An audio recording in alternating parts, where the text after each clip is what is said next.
Smiley face. Neither Aliagas nor app co-founder Derek Chadwick responded to my request for comment, but this is apparently becoming increasingly common, even though if Goose is behind it, it's a clear FTC violation. If you are creating fake accounts that look like they are users of a product to drive attention or sales to that product, that activity is very obviously unlawful.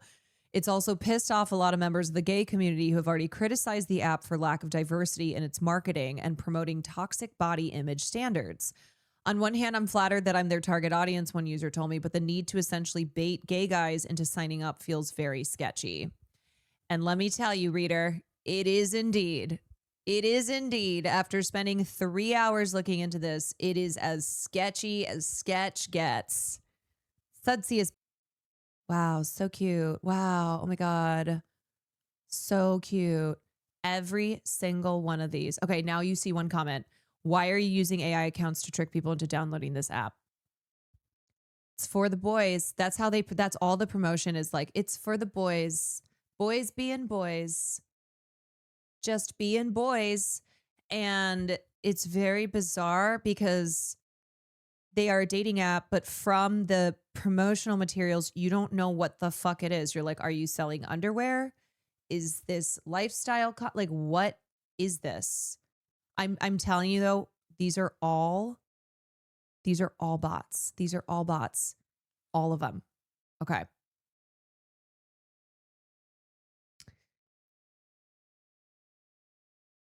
All the messages use approximately the same verbiage. All the guys look similar. They featured similar aesthetic posts. They also all followed each other and commented on each other's accounts. Very weird.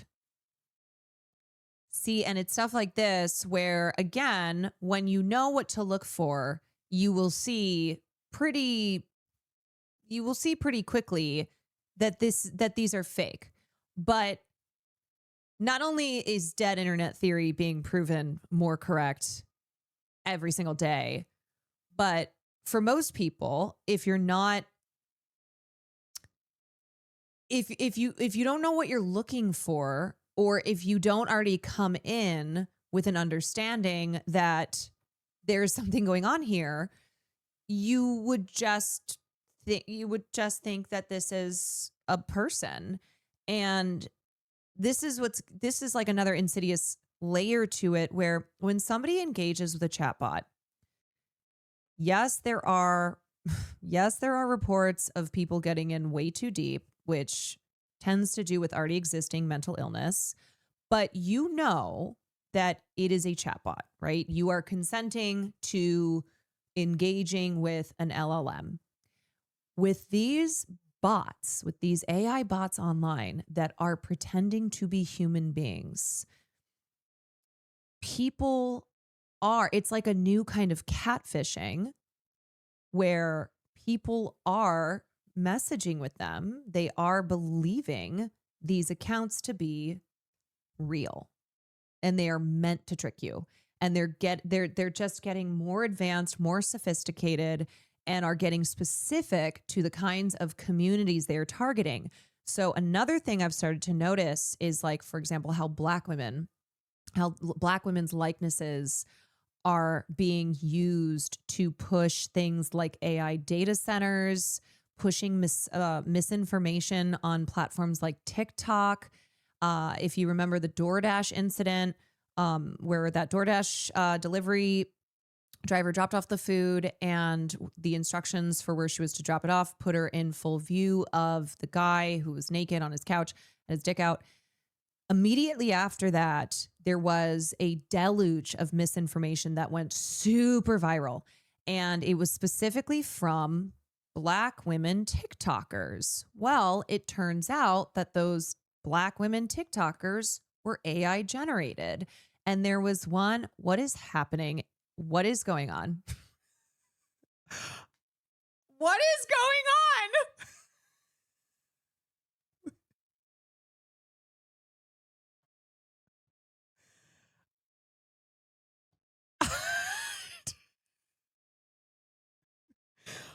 Are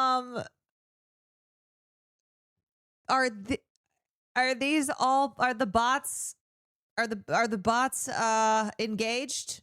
Are the bots here? Are they here? You mentioned bots and they started botting. They came a botting. They came a botting. See, here's the thing. I know anyone who posts that emote is not a bot. That ain't what the bots are doing. The bots are like, hi, it's me, a very real human being. A human being just like you. I'm a human being. I like to do human being things. I like this thing because I'm a human being. Okay, so anyway, back to what I was talking about. This video makes some great points. Good logic. Good logic. Great video. Love it. Love it.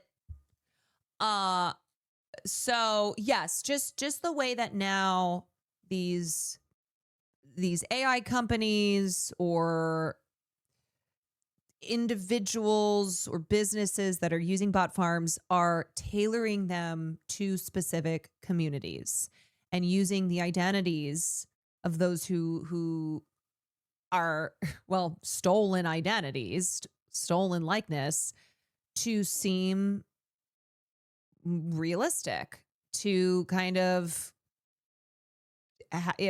to be more appealing because they appear to be members of this community, of this group.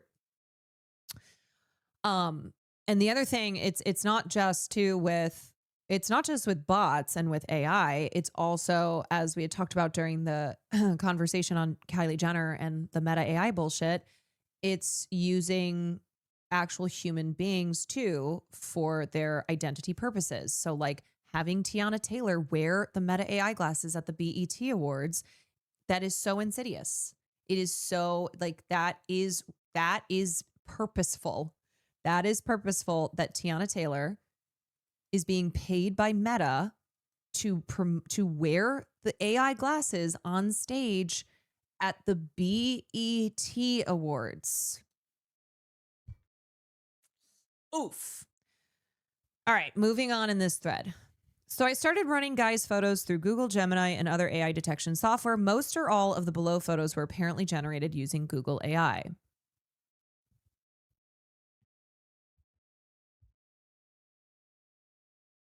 Hey, that guy looks Asian.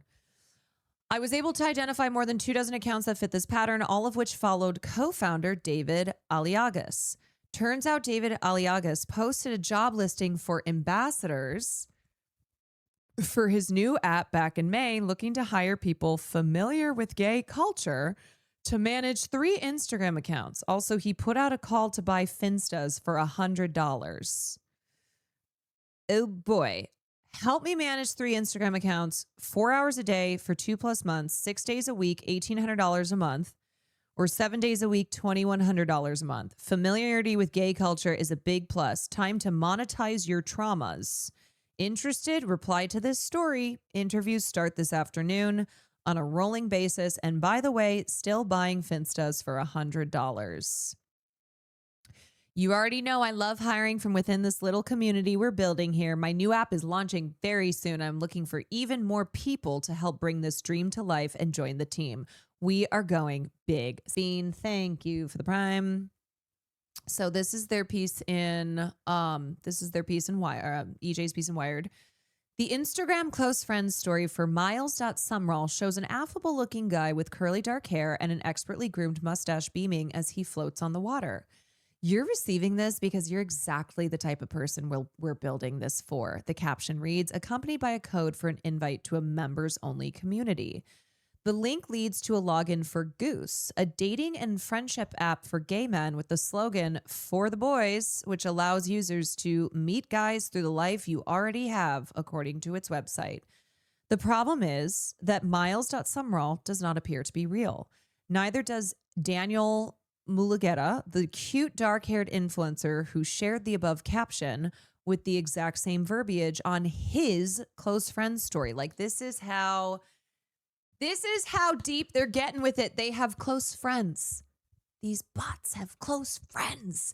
They post, like, all the Instagram features. I don't even know all the Instagram features, but all the Instagram features, they use all the features to make it seem more like they are real. Both accounts were created in May 2026 and have fewer than 10 posts, as well as a high follower-to-follower ratio. And both of their Instagram avatars were determined with greater than 90% confidence to be AI generated, according to the AI image detector software. A synth ID check on Google Gemini, which can help identify AI generated images, also found that most or all of Miles and Daniel's profile photos were created using Google AI. Matt went so just to obviously when you know what to look for, and when you come in knowing that there is shady activity happening here, you'll look at this and go, oh yeah, no, these are bots. But Matt went even a step further just to show how detailed these bot accounts get now. So for a lot of their bios, they'll say their location, like New York City or West Village, right? Los Angeles, Paris, like in between Paris and New York. And then they will at the company that they work at or the university that they graduated from. Matt went and looked up just to prove the point. So for instance, one of these bots that says, oh, they work at this company, he would look it up and it's like, no, nobody with that name works at this company, but it's supposed to seem, cool. And it's not, it's not anybody who works at fucking Deloitte or Salesforce. They work at art galleries. They work in like cool artsy jobs, right? It's very, look at us. We're hot. We have amazing lives. It's influence. I have a friend who's part of a fan group for a smaller band. She had a real person message her after she posted some art, telling her it was nice to meet you, claiming to be the frontman. Turns out it wasn't him. They were trying to get her into some kind of crypto scam. They even went as far as tracking the band's tour dates so they would know what was going on at any given time in the actual frontman's life. Holy shit. And here's why it's important to talk about this stuff. One, because this is happening more and more on the internet, proving dead internet theory to be more and more real every day. But two, we have to stop pretending like AI is not convincing. Okay, so that is separate from the argument, which is not an argument. That is separate from the point that like AI art will never be art because it is lacking the human quality, right? That conversation we have all the time, that is separate from people trying to say still that AI looks like shit in a way where it's like, oh, this is clearly AI. Hello. 3 years ago, we were all laughing at somebody having 10 fingers on one hand, right? The silly ways that AI looked when it was generated. Now it is so much more advanced. The advancements that have been made, how it has evolved in 6 months, in a year, in 3 years is very scary. And we need to remove our ego. We need to set aside this idea that we are not going to fall for AI because it's so obvious, because, can't trick me. And we need to come to terms with the fact that with a lot of AI, and especially how quickly it keeps progressing, from an initial glance, you can't tell. And that's okay, right? You don't need to feel stupid. We are all falling for this. We are all getting AI bamboozled. But that's why we need to be aware of what to look for, aware of how aware of how commonplace this is, of how prolific on the internet in all aspects of all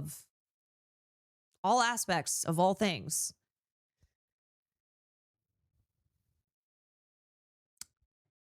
Both of their Instagram avatars were determined with greater than 90% confidence be AI generated, created by the model influencer Derek Chadwick, as well as former Be Real growth and community manager David Aligas. Goose positions itself as a Grindr alternative for gay men who want to build lasting relationships. At the time it was announced, many scoffed at the idea that the app would be used for anything other than finding casual hookups. Goose is basically Pokemon Ho. Still, user interest was apparently high enough that when the app launched last Thursday, it rose to number 4 in the App Store free lifestyle downloads category and is now ranked 33rd in lifestyle app downloads globally. And promotional content by creators like Miles Summerall likely played a role in driving so many to download the app. Miles and David appeared in screen grabs shared by user PSP II, whose post alleged that the app uses AI models to promote fake interest, #Goose. But both of the accounts appear to be much of a part of a much larger network of comely, seemingly AI generated male influencers promoting the app either by by reaching out to gay men via DM or adding them to their close friends story. Ryan Chiam, an account executive in marketing and PR, says he first noticed a strange new Instagram account belonging to someone named Alistair Crombie about a week ago. His bio says he works in PR at a well-known art gallery. Told you. So Chiam told Wired, I thought he was just a normal gay guy. He became suspicious, however, after Alistair DM'd him inviting him to join a curated network of guys at Goose, sending him an invite code. A synth ID check found that most or all of Alistair's profile photo was generated using Google AI. Do you see the insidiousness here of how this guy, Ryan Chiam, who's an account exec, saw who he thought was just a gay guy on Instagram doing things like a gay guy would do. And then when he got this message about a curated network, that's when the flag started to go off. And he's like, wait a second, let me take a look at this account.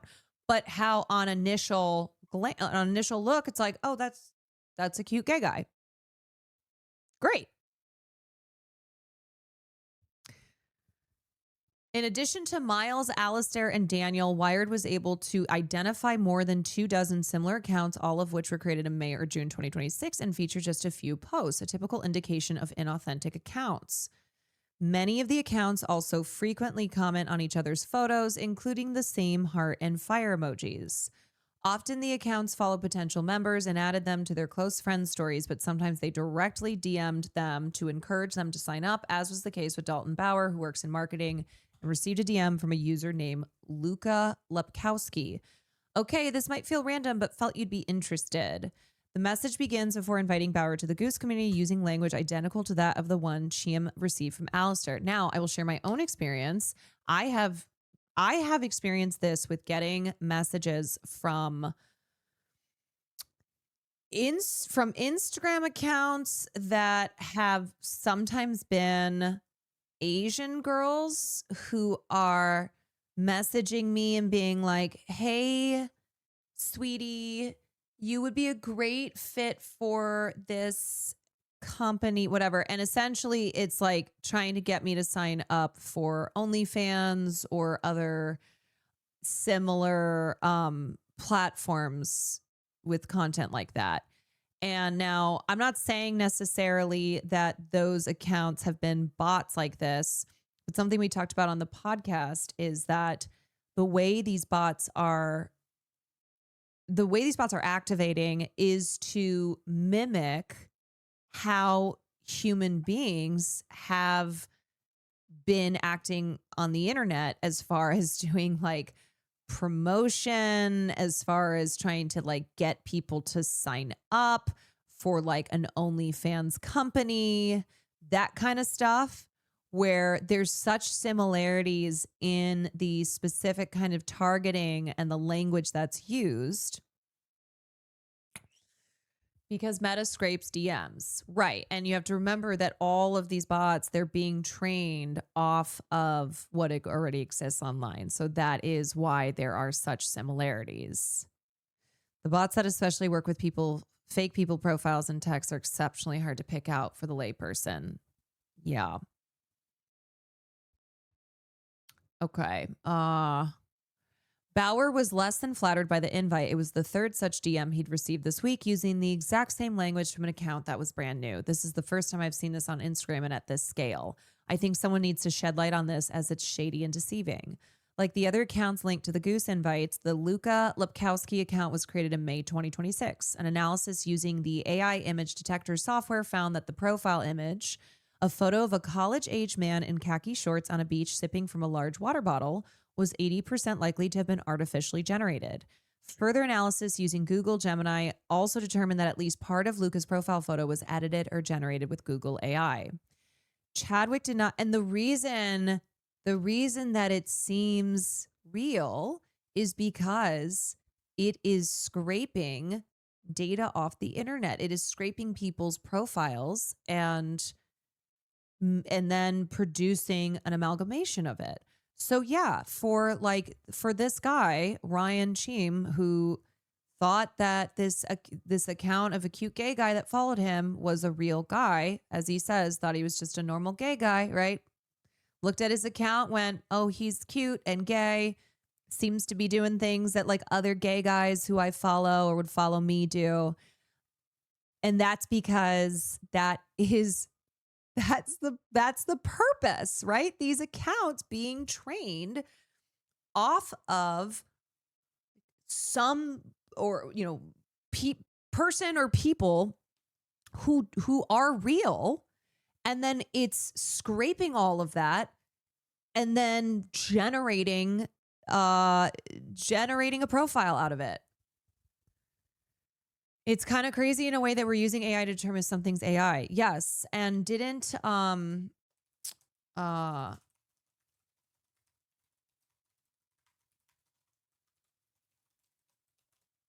on a sec. Yes. The whole thing with AI detection tools is that it can't prove that text is AI generated, which is really scary. That the AI detection tools, which is the best that we have at, ironically, detecting AI, are wrong all the time, cannot prove that text is AI generated.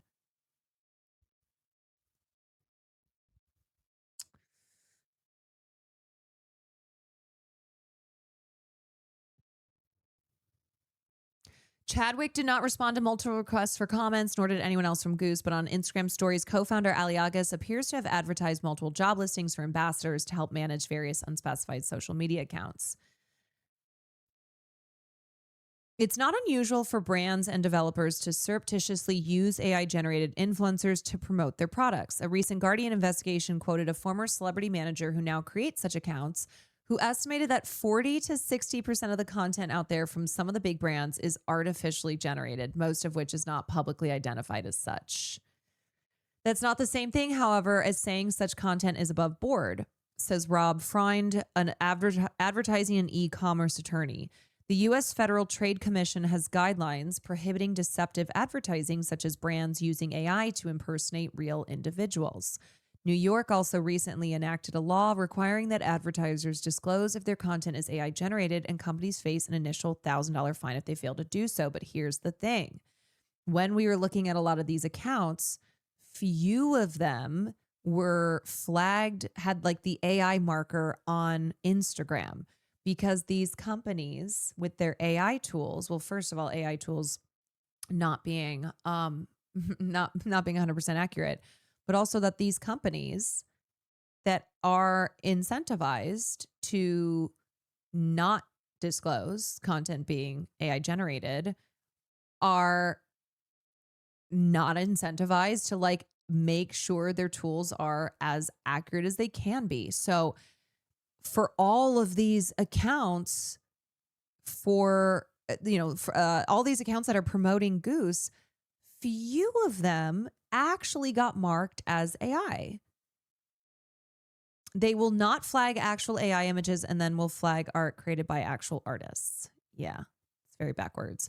If you are creating fake accounts for people who promote a product and explicitly creating a bunch of fake accounts that look like they are users of a product or service to drive attention or sales to that product or service, that activity is very obviously unlawful under FTC guidelines. Freund stresses that this is still the case regardless of whether the app is free. An FTC spokesperson declined to respond to questions from Wired, saying it cannot comment on a specific company's practices.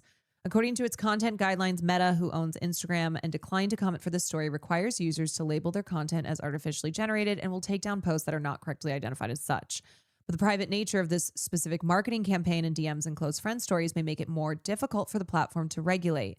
And as Wired previously reported, incorrectly labeled AI-generated content often escapes detection, allowing users to believe that accounts that are most likely fake, such as Miles Sumrall's and Luka Lipkowski's, are the real deal. Some people, however, clearly aren't falling for it. On one hand, I'm flattered that I'm their target audience, Cheem tells Wired, but the need to essentially bait gay guys into signing up feels really sketchy. Yeah. And then it just creates this kind of, I don't know, overall environment of paranoia and not believing that anything is real. And now we're seeing that applied to people and things that are real, but are being accused of, are accused of being AI. Where it's like, no, that's not real. However, these 30 bunnies that are jumping on this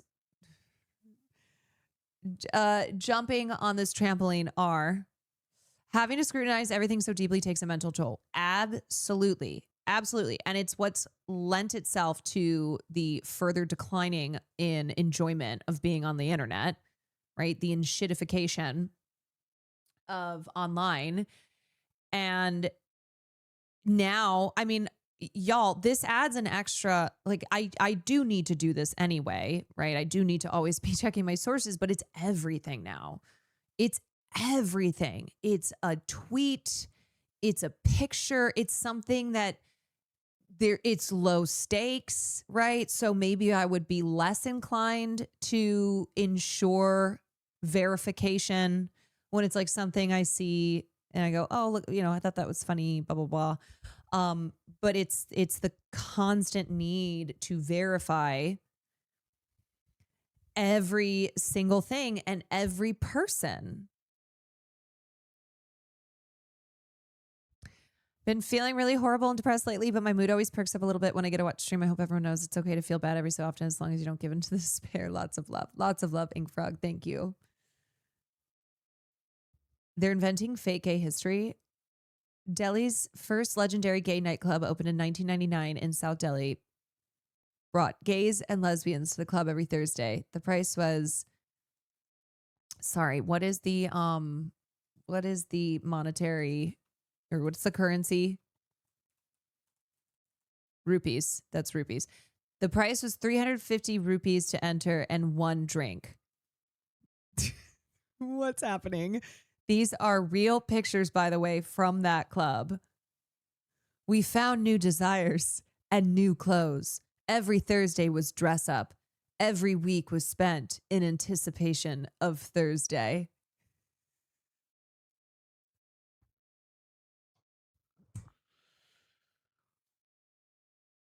What?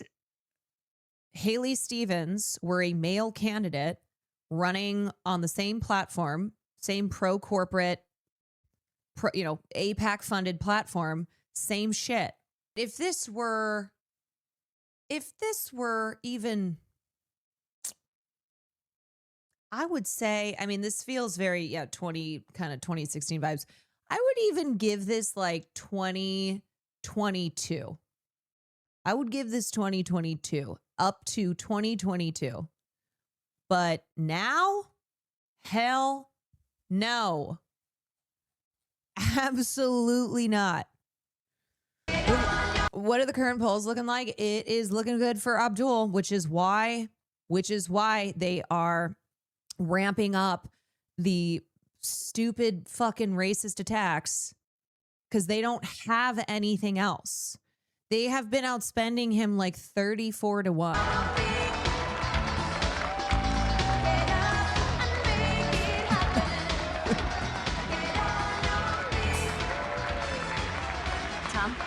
I couldn't afford enough premium carpet to get us to the stage. I mean, it was a short walk, but it was pretty luxurious, right? Okay.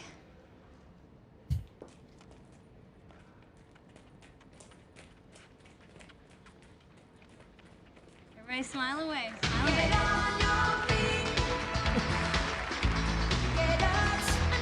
Crowd size bigger than Great American State Fair.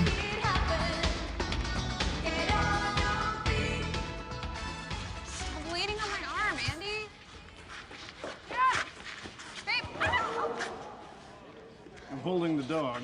He is peeing. Back before Chris Pratt was the worst, Chris. He is now peeing. And I'm putting him down. No, Ronnie only has 3 legs. No.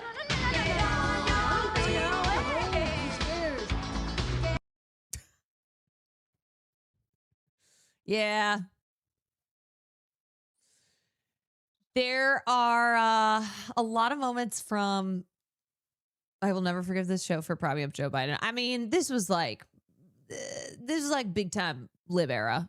But yeah, there's a lot of moments from Parks and Rec where I'm like, yeah, that is like shit that we see happening in various campaigns and politics around the country. But at least this show had charm and had funny moments.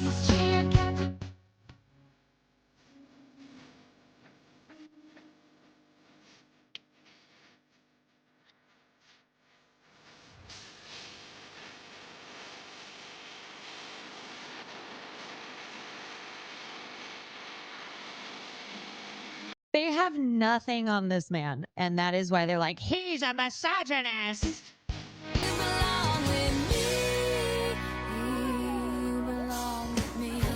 You know what? He picked probably my favorite Taylor Swift song. I will say. I love his cringe. He gets away with it. He gets away with it because he is him. He is him. I can't unhear it now. Down? Is that the message we want to send? Yeah! Well, okay then. We're not gonna burn anything down. Is that the message we want to send? Yeah! Well, okay then. We're not. Yeah. Yeah, Haley Stevens sounding like Bobby Hill. Oh yeah, did you guys see this? That they just cut her off, and it will like trick voters. That it will make these challengers look bad because how dare they challenge a progressive in Congress? Hello, it's in the word progressive, progress. But it's not working because it's so hollow. And this is what I mean by the importance of language, where the word socialism, socialist, has long been fearmongered on. And you see the Democratic Party trying to promote their progressive incumbents, their progressive candidates, versus these scary, scary Democratic socialists, and it's losing. It's another one of their stupid fucking strategies here. And it's why I said recently, I was like, you know what? Enough with this generic term of progressive, because that's a word that the establishment has co-opted. And for a while it was used by, has worked a lot in Democratic politics. And she is like a lot of the base, exhausted and infuriated constantly by do nothing Dems, by like seeing the veneer. And so along comes these candidates that we've seen, and winning is a powerful tool to convince other people to get on board. It really is. Where for those who are not necessarily on board from the beginning because they're hesitant, because they're like, oh, well, this is, even when they are expressing their frustrations, even their discontent, their desire for people who are actual fighters, there is still that, oh, but it's not going to happen, yada, yada, yada. And then, yes, it's proof of viability. And it shows, oh, wait a second, things are happening.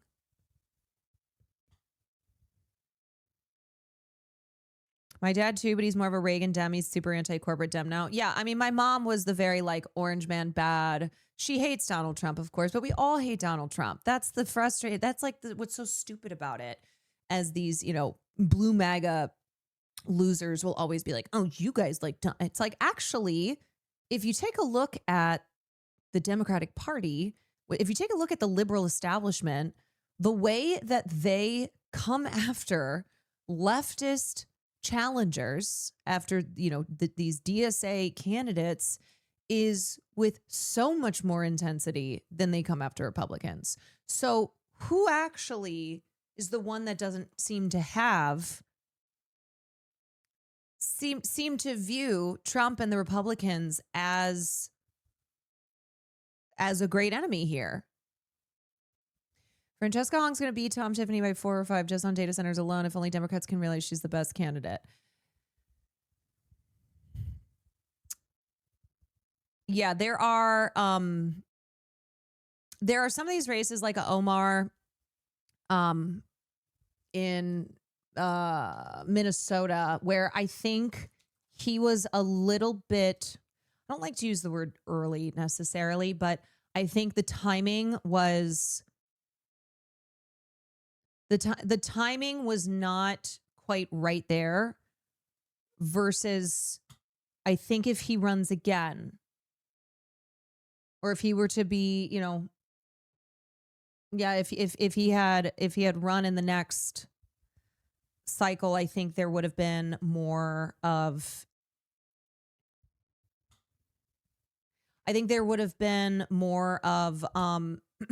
support already.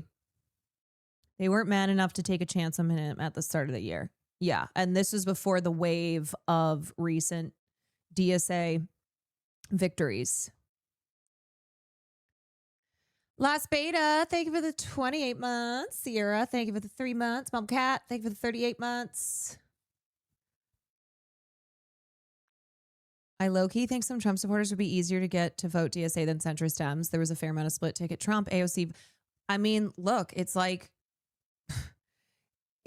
rural blue-collar voters in this country who voted for Obama, then voted for Trump, and then maybe some of them voted for Biden and then voted for Trump again. And then if you go even further back, like maybe voted for Clinton, but also voted for Bush, right? These types of voters who absolutely are gettable. Absolutely. 100%. Do y'all remember when Zona started his campaign, was interviewing people on the street, and someone voted for Trump but ended up supporting his ideas? Yeah. Do you remember the MAGA hat? They even made like MAGA, but also Zoran. Same with AOC. AOC supporters who supported Trump. And that's not because of horseshoe theory. That's because they saw Trump as an outsider, as anti-establishment, which is not correct. And then they also saw an AOC, a Zoran Mamdani, as the same anti-establishment. When you have policies that resonate with the working class, it resonates with them no matter what political party. Yes. And it is harder to get the people who are like hardcore members of the base. That's what's tricky, because they have a loyalty to their party. When they call it my party, like when you see liberals on online on like Twitter, and they'll say things like my party, where they are party loyalists.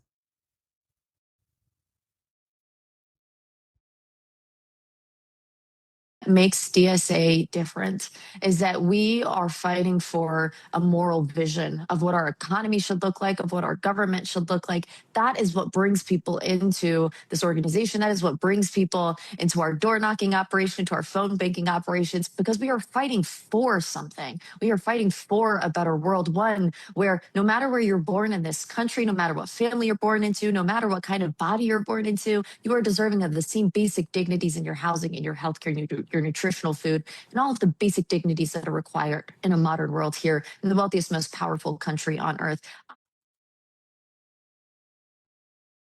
Yeah.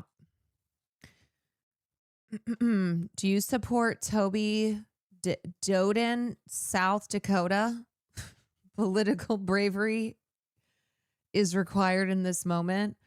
I haven't heard of him. I'm assuming he's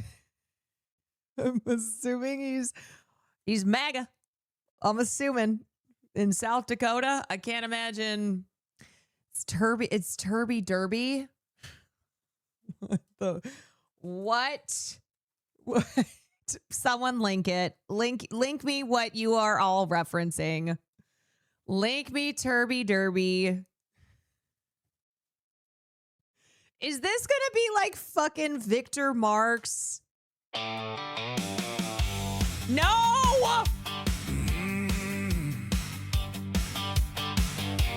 Turby Durden, running for governor of South Dakota. Turby Durden, Turby gonna help protect the border. Hey. Turby Durden loves sure turn hers guns. Turby Durden loves satin burger. Turby Durden loves drift on hers. Turby Durden loves parser darn trauma. Turby Durden, running for governor of South Dakota. Turby Durden. Some are calling this song of the summer. Turby Durden forward, but the future. Oh, yes.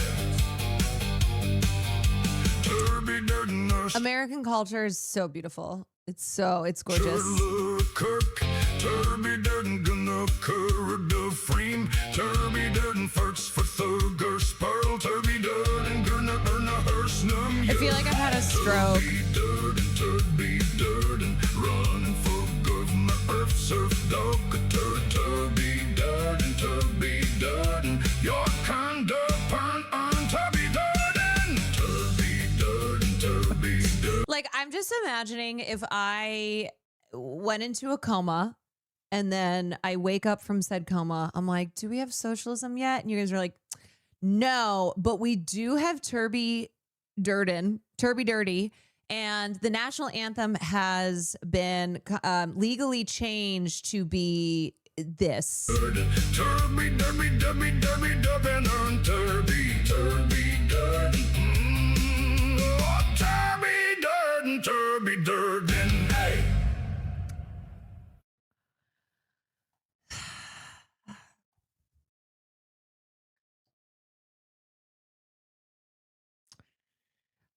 I mean, a Turby Derby. A Turby Derby. Yeah, that's how I feel every time my IBS acts up. I'm having a Turby Derby. A real Turby Derby. Leftist humor is just my gird memes from a cursory glance, because this is how sophisticated it's gotten. And he said, by the end of the podcast episode, was like, I have to nuke this account now because I think I've gone insane. And I know these are bots, and I know I know because I know, but I'm also doing an experiment here for this podcast episode. And yet I still am having these impulses to treat our correspondences like it's another human on the other side. And I think that is the kind of mind fuck of it. That's the dead internet theory, where even if you know something is a bot, there's still, because things have gotten now so much more advanced, that like the bots are fully having conversations, that they have accounts that very much mimic what an actual human being that kind of, in this category, in this genre of person would be like, because they're all, it's AI that's just pulling from or having these prompts be generated that is reflective of certain communities on the internet. Okay.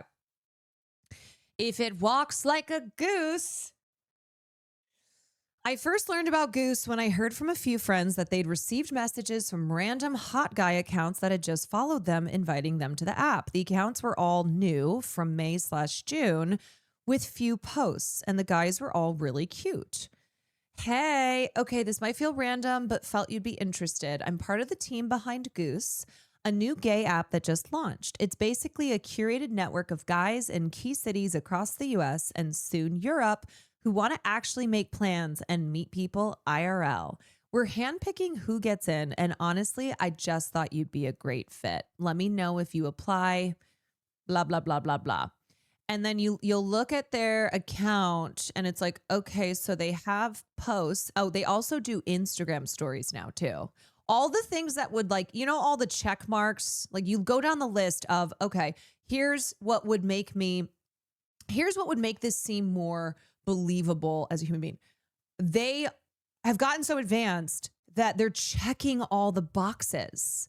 One of these accounts that we were looking at claims to go to Brown University, and on their Instagram stories, like reposts posts from Brown University with like hashtag proud Brown graduate. Yep. And then the way that they'll message and say, like, they'll respond to your Instagram story and go, wow, that looks amazing. Oh my God, I've been there before. Love it.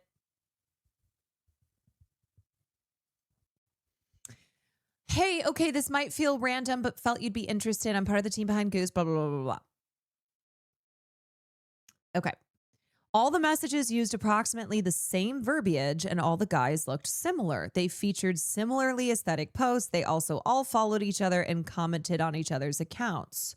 Weird. And the other thing that we went over on the podcast app is that one of the founders of Goose, who's this 23-year-old Gen Z gay guy who talked about how in his coming out, he realized that there was no perfect dating app for gay guys who are interested in more than hookups. And so that was what inspired him to create Goose, yada, yada, yada, yada. He, like, all these accounts follow this guy, David, and they comment on his posts. They share his stuff. He corresponds with them. It turns out the founder's also a bot. The founder is real, but this is like how deep this shit gets now. And I just don't know how this does not do a number on the psyche, like the psychological damage from existing in this space where you are like doing this charade by communicating and giving off this idea that all these bot accounts are actually real human beings. Decision to lift suspension on Fowler and Balogun. Royal Belgian Football Association adds that to safeguard the legitimate rights of teams, it is investigating all potential options. Unbelievable decision. Royal Belgian Football Association is astonished by FIFA's decision to declare suspended United States player Fowler and Balogun eligible to play in the USA-Belgium match on Monday, 6th of July at 5 p.m. Seattle time. Today, I feel a migrant worker. Okay, I did say it wrong. The red card was bullshit. This is corruption accidentally landing on the correct position. Okay, dude.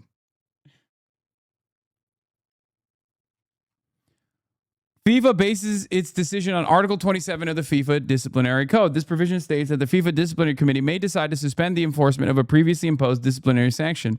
However, Article 66.4 of the same FIFA Disciplinary Code clearly provides that a red card, sending off, automatically results in a suspension for the team's next match, as has been the case for all previous red cards issued during this FIFA World Cup.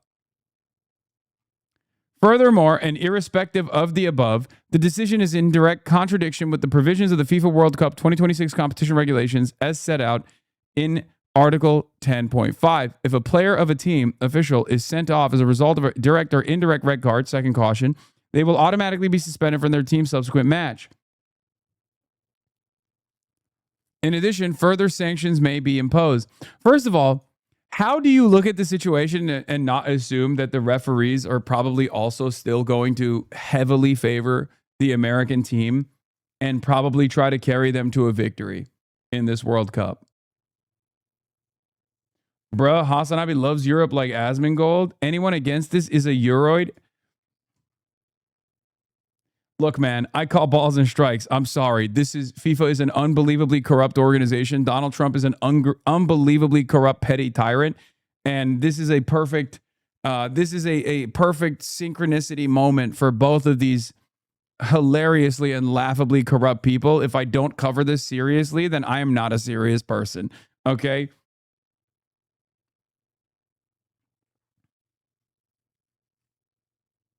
Like, are you serious?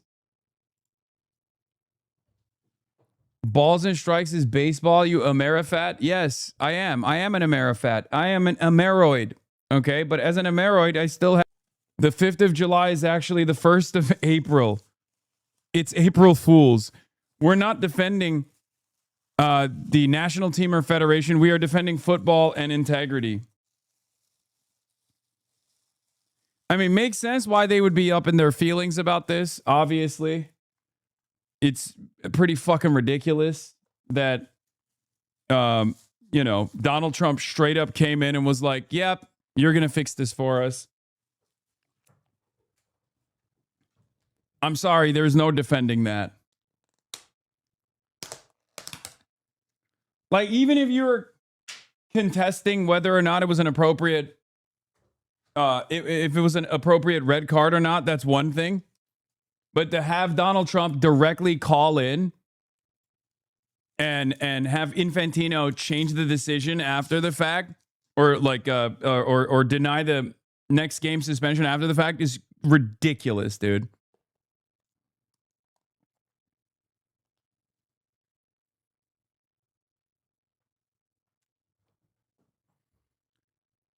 Anyway. Okay, we did a lot of football, footy memes. We did a lot of footy memes. Yeah. Fucking hell. Here, this is the last thing I was going to say. One of the many problems with the Fowler and Balogun reprieve news and FIFA in a pretty shocked decision, which has shocked a lot of people. And you can understand the Belgian FA's frustration and why they're looking at if there's anything they can do about it, and also how they can actually safeguard the interests of participating nations and protect the sport is effectively what the Belgians are saying. The Belgians obviously pay the Americans, enhanced by the unbanned Balogun, and the optics of it are obviously terrible for FIFA. And what is sad and incredibly damaging for FIFA and for the sport is that it undermines the referee, it undermines VAR, it undermines the whole refereeing structure and system, and also, definitely to an extent, the credibility. It undermines the World Cup, which has actually been a celebration of all the good qualities of football, and it obviously undermines FIFA. Now, some might say, that's not difficult, but, FIFA were probably having a half-decent tournament, because it has been a very good tournament. And so for a decision like this, an own goal like this, is just absolute madness and is very damaging, and the long-term ramifications as well as the short-term anger will be intense.